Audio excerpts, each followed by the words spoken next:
Здравейте!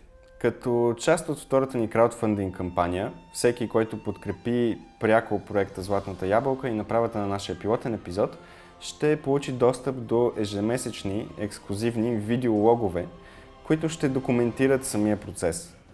Целта ни е по този начин да се отчетем пред вас, като хора, които са ни помогнали да направим този епизод и да ви покажем как върви работата.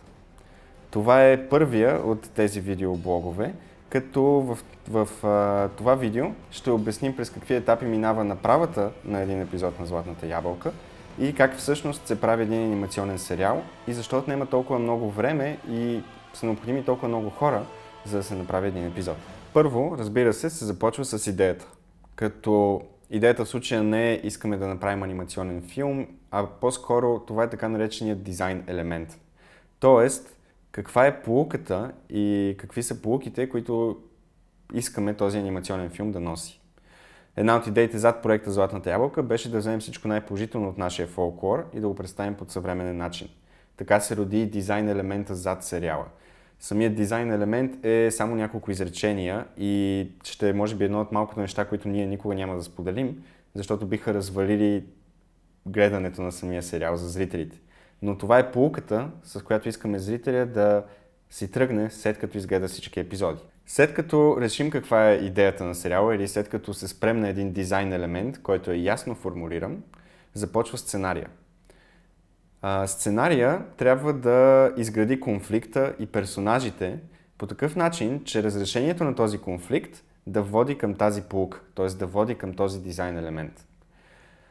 В сценария се измислят всички главни герои, кой за какво се бори, кой какво научава по време на сюжета и след това от общото, като се измислят основните конфликти и персонажи, се тръгва към частното, т.е. написването на отделните епизоди. След като имаме готов сценарий, започваме да измисляме как биха изглеждали тези герои и как би изглеждал този свят.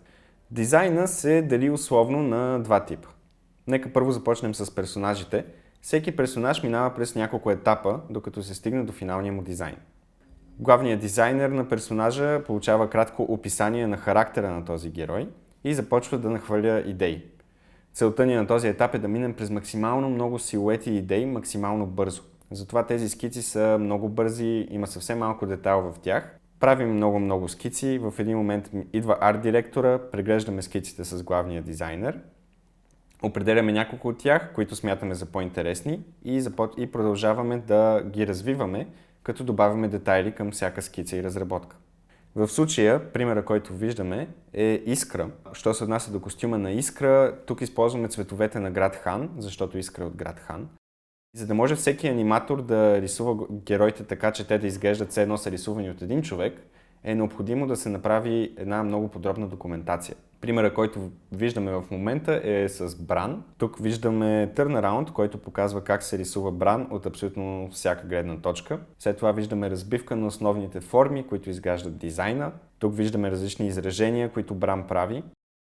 Тук виждаме как той говори, как той произнася звуците А, О, У. Стигаме до вече по-детални разработки, които ни показват как се рисуват очите на Бран, как се рисува косата му, по какви правила действа шала му и въобще абсолютно всички тези подробности, които са изключително важни, защото по един епизод могат да работят между 6, 8, 12, дори 20 аниматора. И всеки един от тези аниматори трябва да рисува Бран така, сякаш го рисува един и същ човек. След като направим дизайна на Бран и неговото досие, правим и дизайн съответно за кукерския му костюм, движенията на кукерския му костюм, кукерската магия и така нататък на всеки един визуален елемент. Процесът при дизайн на декори е сходен, тъй като имаме три основни локации в сериала: град Хан, Кукеровите планини и Кубер планина. Горите и растенията, както и архитектурата във всяка една от тези локации е съвсем различна и има различно влияние от нашия истински свят. Тук отново се прави едно дизайн досие, което реално погледнато е учебник за това как се рисуват декори в света на Златната ябълка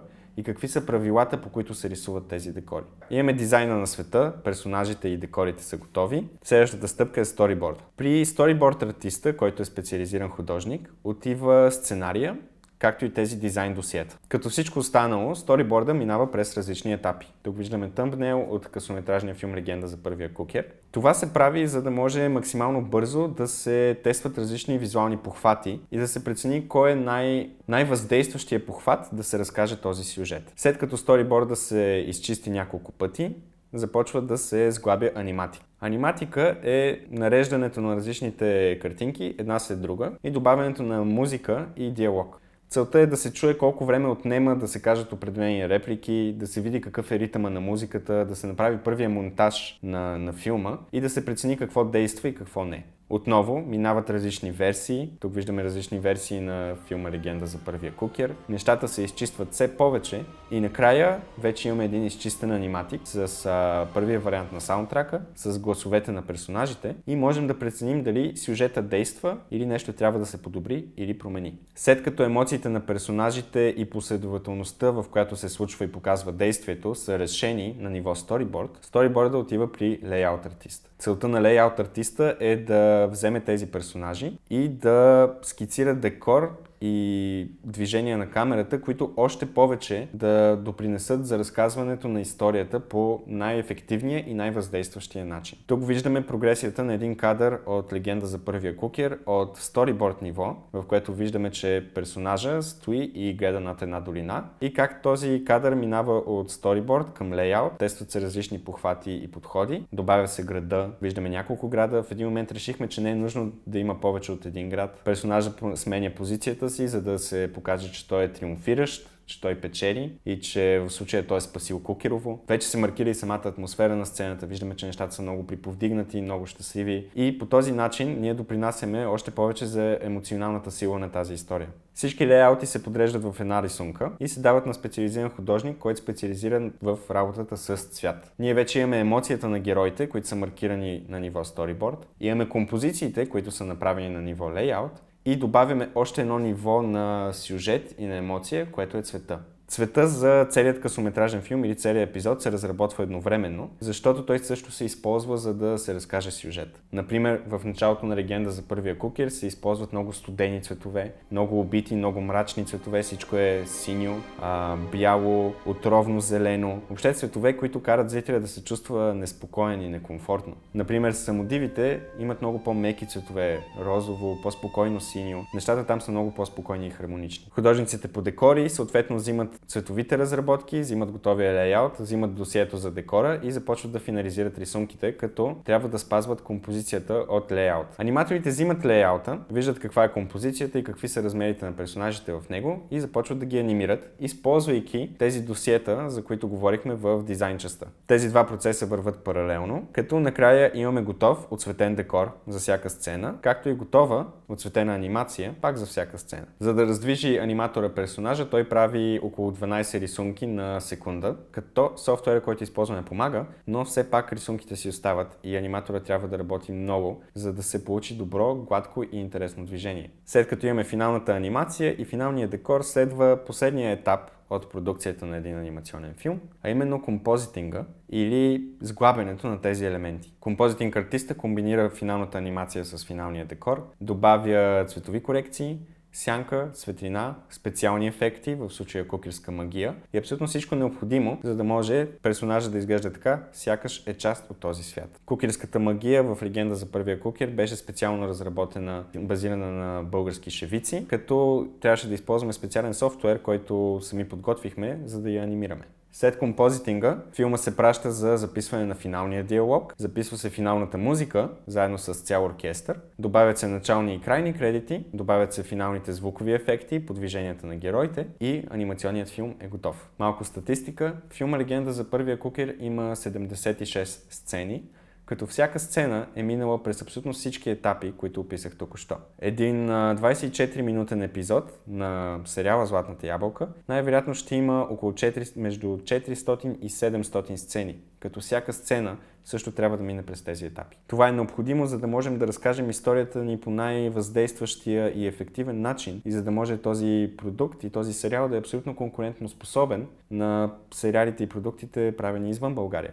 За направата на един цял епизод са необходими около 8 месеца, за да мине той през всички етапи и между 45 и 60 човека. За направата на един цял сезон на анимационен сериал отнема около година и половина, защото различните етапи се застъпват за различните епизоди. През цялото това време, докато художниците работят по сториборда или по лейаута или по дизайна на декорите или персонажите, има и продуцентски екип, който следи на какъв етап е всеки един дизайн, дали е качен на правилното място в нашия сървър, дали са разпределени всички задачи, колко време остава за дадена задача, дали има време да се прехвърли нещо друго, организират кога ще се запише музиката, кога ще се започне дизайна на отделните сцени или анимацията на отделните сцени. Минавайки през този процес, искаме да отдадем необходимото уважение към нашия фолклор и към персонажите и историите, които искаме да разкажем. Много ви благодаря за подкрепата и интереса и ако искате да видите повече от тези клипчета, с които ще документираме целият процес по-подробно, може да ни подкрепите в нашата краудфандинг кампания.